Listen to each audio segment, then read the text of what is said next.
Simply, do we need a charter? What are the objectives and scope of the charter for our organization?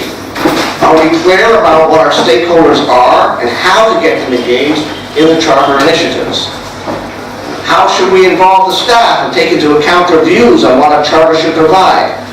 How do we establish certain standards, and how do we relate those standards to the existing performance criteria of the organization? What institutional infrastructure and governance arrangements are required to develop the charter, and are they in place? And finally, what are the resource implications of developing a charter? Having given you the brief background to Citizen Charter, it's now my pleasure to present you with the Canadian, as an overview of some of the Canadian experience with citizen charters. I will begin with the Charter of Rights and Freedoms, which is a very broad-based charter that encompasses the various rights and freedoms of citizens and provides a basic framework for other charters. Then I'll give you an example of one Canadian service charter, which is probably closer to the charter that Transparency Institute Guyana is discussing and promoting in this forum today. On the Canadian Charter of Rights and Freedoms, the Parliament of Canada recognized its responsibility to safeguard the democratic liberties of Canadians in a 1960s Bill of Rights that guided Parliament, the courts, and the federal government, but it was not binding on the provinces. The Bill of Rights was a tentative move towards the establishment of the Charter. The Charter of Rights and Freedoms protects the fundamental freedoms of thought, speech, religion, and peaceful assembly, the democratic rights of every citizen to vote in regular elections, mobility rights to work, live, or move to any part of Canada, the legal right of presumption of innocence of a fair trial, the right to equal protection and equal benefit of the law without discrimination based on race, nationality, ethnic origin, color, religion, sex, age, or mental or physical disability.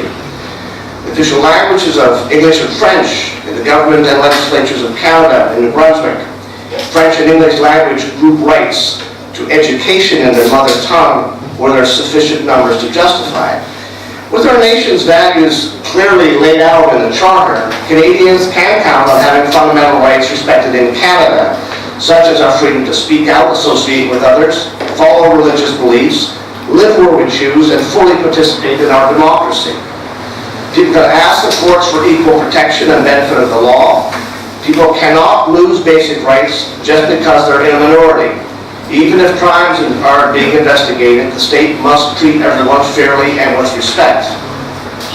The Charter has improved everyone's ability to participate in society. It has given important meaning to the equality of rights and protection of rights. And the Charter has gone beyond the International Declaration of Human Rights and the Bill of Rights. It looks beyond what a law says. It looks at how the law affects a person. Courts have now accepted that for real equality, different people must sometimes be treated differently. The Charter has also brought clarity to our identity as a nation. Our nation's history is founded on two official languages, French and English language, and education rights of the Charters protect the nation's heritage. The multicultural character of Canadian people is formally recognized as part of our national identity, and the Charter cannot be used to take away rights of Aboriginal peoples. Canada's experience with the Charter is having an impact around the world. For example, the Charter introduced new ways to look at rights and freedoms through changing times. It did this by saying that the rights and freedoms can only be restricted by reasonable limits, demonstrably justified in a free and democratic society. This unfortunate feature of the guarantee of rights and freedoms has been used as a model internationally in places like Ireland, New Zealand, South Africa, Sri Lanka, Uganda, United Kingdom, and Zimbabwe have looked at the Canadian Charter decisions when applying their constitutions. The Charter guarantees values of fairness, respect, tolerance that are the basis of our society. If there's a question about rights and freedoms, the Charter gives us a framework to arrive at an answer. As we face challenges through peaceful or turbulent times, the Charter will help see that as a society, we remain true to our basic values. The equality section of the Charter was delayed until April 17, 1985, interestingly, today. Or actually earlier this week, I should say.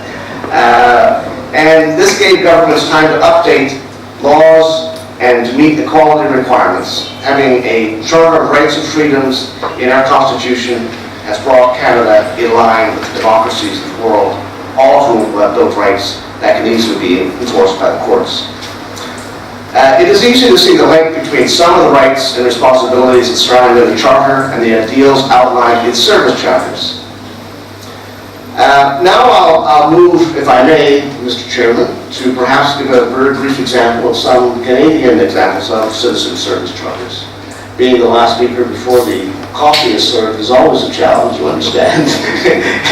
So I will try to be as efficient as I can with that.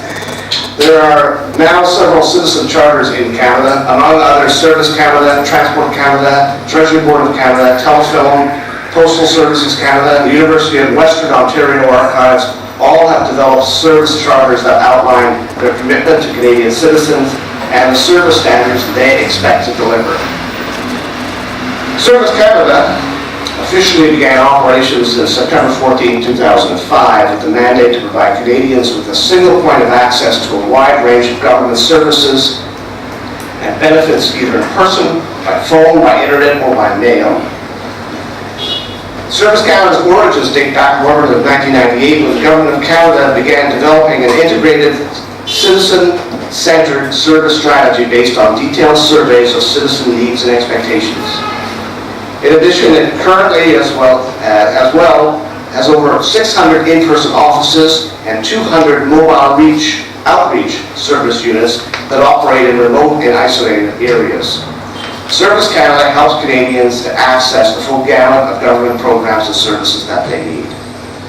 As of May 2007, Service Canada has partnered with 14 other departments and agencies to provide access to more than 50 government programs and services. It's also established close to 500 points of service across Canada, designed to deliver programs and services into rural and remote areas. Similar initiatives to Service Canada are established in many Canadian provinces and jurisdictions as well, one being Service New Brunswick. The goal of delivering citizen-centered service has also embraced by most developed countries around the world for several years. Service Canada Service Charter, established in 2007, includes a section on commitments to citizens on the provision of government services. It promises citizens the right to a fair and unbiased service, a clear explanation to government decisions, the review of any decision taken, and the security of private information. It provides a toll-free number that offers quick and easy access to all Government of Canada services. There's also a section that welcomes the views of citizens on how services can be improved and invites positive comments, and negative comments, I'm sure, on suggestions how problems can be resolved. This charter also provides information on the Office for Client Satisfaction, providing, again, an ability to process procedures, to examine process and procedures, to make Service Canada more responsive. This charter is a useful tool for promoting standards, fostering transparency and efficiency, and addressing the complaints of clients and users of Canadian government services. Other Canadian charters include limits on the service that organizations offer. For example, the University of Western Ontario Archive Service Charter clearly states the services that the entity is not able to offer, or is unable or does not offer. The Canadian Postal Charter includes a component on rates, for instance, where it outlines that rates are fair and reasonable and sufficient to cover the cost incurred in its operations, and its commitment to advertise proposed pricing changes and consult with consumers during the rate setting process. Finally, Mr. Chairman, what is the impact of citizen charters? Having given these examples, I think it's important to be able to look at the impact of elements of such as this.